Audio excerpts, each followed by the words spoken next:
rejoindre à présent en cette rentrée studieuse Marie-Blanche Cordoue qui sélectionne chaque semaine pour nous des idées de lecture. On la retrouve Marie-Blanche. Et bonjour Marie-Blanche, ravie de vous revoir. Bonjour Alexandra, merci, moi aussi. Alors aujourd'hui, des auteurs locaux et un vrai coup de cœur, je crois, que vous avez eu pour le livre que vous allez nous présenter. Alors oui, un coup de cœur, une pépite que j'ai dévorée cet été et qui, à mon sens, va faire un carton pour la rentrée littéraire. Il s'agit de La Machine Ernetti de Roland Portiche aux éditions Albin Michel. Alors, Roland Portiche est marseillais, mais c'est un homme très connu dans le milieu de la télé. Il a réalisé des documentaires scientifiques sur France 2, sur la 5, Les Secrets d'Histoire notamment. Et il a écrit 2-3 livres documentaires. Là, c'est son premier roman.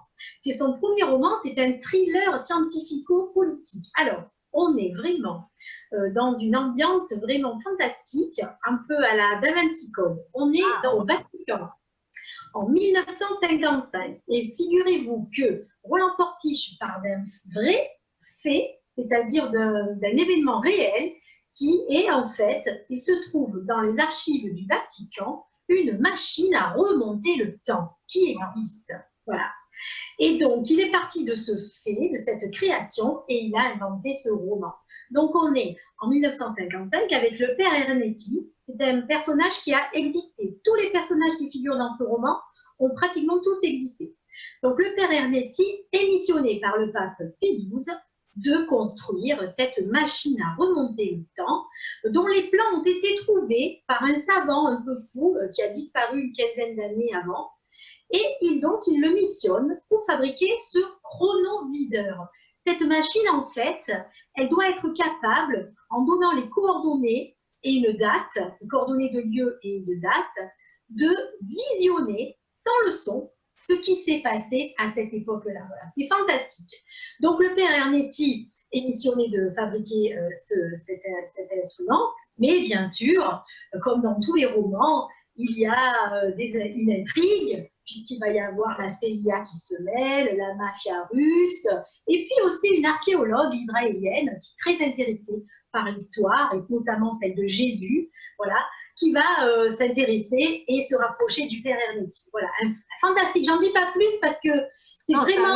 Ça a l'air palpitant, ça a l'air palpitant comme livre. Oui, bien. Et j'attends la suite, parce qu'à la fin, on reste sur notre fin. Et il nous annonce une suite. Et Roland Portiche a dit que ce serait une suite, il y aurait au moins 4 tomes. Donc, je suis impatiente de découvrir le tome 2, La Machine Ernetti, aux éditions Albin Michel, de Roland Portiche. C'est noté. Alors, ce week-end prochain, donc samedi 5 septembre et dimanche 6 septembre, on aura le fameux salon du livre de Fuveau, qui est un salon inconditionnel avec celui de Marseille et de Toulon dans notre belle région de Provence. Et à cette occasion, donc, il y aura des auteurs connus et moins connus. Cette année, le parrain, c'est Jean-Paul Delfino, qui est très connu, qui est aixois, vous le savez, et qui a écrit son dernier livre Assassin aux éditions Héloïse d'Ormesson et qui remporte un succès phénoménal avec cette enquête qu'il a menée sur la disparition de Émile Zola. Voilà, donc il sera là pour présenter ce livre. Vous savez que Jean-Paul Delfino est un auteur très connu nationalement et au-delà. Il est passionné par la littérature, le Brésil et la musique.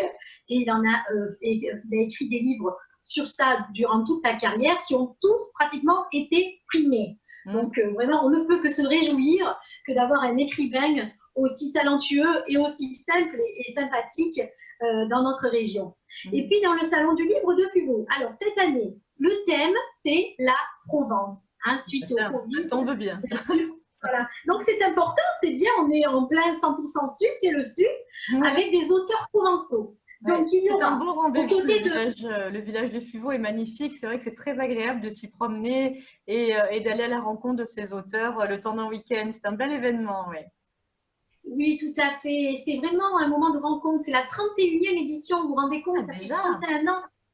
C'est génial. Ouais. Donc cette année, aux côtés de Jean-Paul Delfino, d'autres auteurs comme Jean Contrucci, Alban Deschaumet, Gilles Papas, aussi René Frény, notre beau René Frény. Oui, formidable. Françoise Gallo, Frédéric Gasquet-Cyrus, France-Olivier Gisbert, Maurice Biran, les auteurs que vous connaissez et que vous accueillez dans votre émission. Incontournable. Voilà. Oui, et Serge Scotto aussi, par exemple, Nicolas Pagnol dans le rayon BD, tout ça. Ouais. Et puis, il y aura un rayon de livres qui sont écrits en provençal, avec notamment Jean-Michel Turc et Gérard Baudin. Voilà, deux auteurs qui ont écrit des livres en provençal. Et puis, bien sûr, un rayon jeunesse. Le rayon jeunesse, c'est aussi ce qui fait le charme de ce salon, avec des auteurs comme par exemple Maurice Autune, Monique Ginelot, Célia Ibanez, Anthony Lucchini, que je suis venue vous chroniquer avec les Nocturnes, vous vous rappelez, voilà, qui sera là, donc pour la jeunesse et pour les adolescents. Et puis il y aura moi-même aussi avec mon livre Méli-Mélo de cœur d'artichaut, voilà. Donc on pourra vous rencontrer sur le salon, Marie-Blanche. Avec plaisir, voilà, ça me fera très plaisir. Et puis, je voudrais m'intéresser à une illustratrice fantastique qui s'appelle Marie-Pierre Olivier, qui est originaire de Cuges et qui vit maintenant à Gap et qui fait des dessins magnifiques, qui a exposé cette année au Centre Leclerc de Gap. Je suis allée la voir avec son dernier livre, Je veux grandir jusqu'à là, l'histoire d'une petite fille qui invente une potion magique pour grandir parce qu'elle se trouve vraiment trop petite. Voilà, c'est une illustratrice fantastique, passionnée, qui a écrit une quarantaine de livres de tout éditeur. Voilà, vraiment, je vous invite à venir la voir, ainsi que tous les autres auteurs, ce samedi et dimanche. Super, merci beaucoup pour cette sélection et ce rendez-vous à noter dans vos agendas. On vous embrasse, Marie-Blanche, on vous dit à la semaine prochaine. Très bien, merci beaucoup, à la semaine prochaine, au revoir. Au revoir. Merci Marie-Blanche. Voilà, ça sera Rainman. Merci. Merci beaucoup à tous. On vous embrasse aussi, Mylène, mais pas que. Et puis demain, on parlera de Manifesta, gros rendez-vous culturel de la rentrée, les astuces de Catherine et les conseils déco d'Anthony Jolin. On vous embrasse. À bientôt. Bonne journée. Portez-vous bien. Ciao. Ciao, ciao.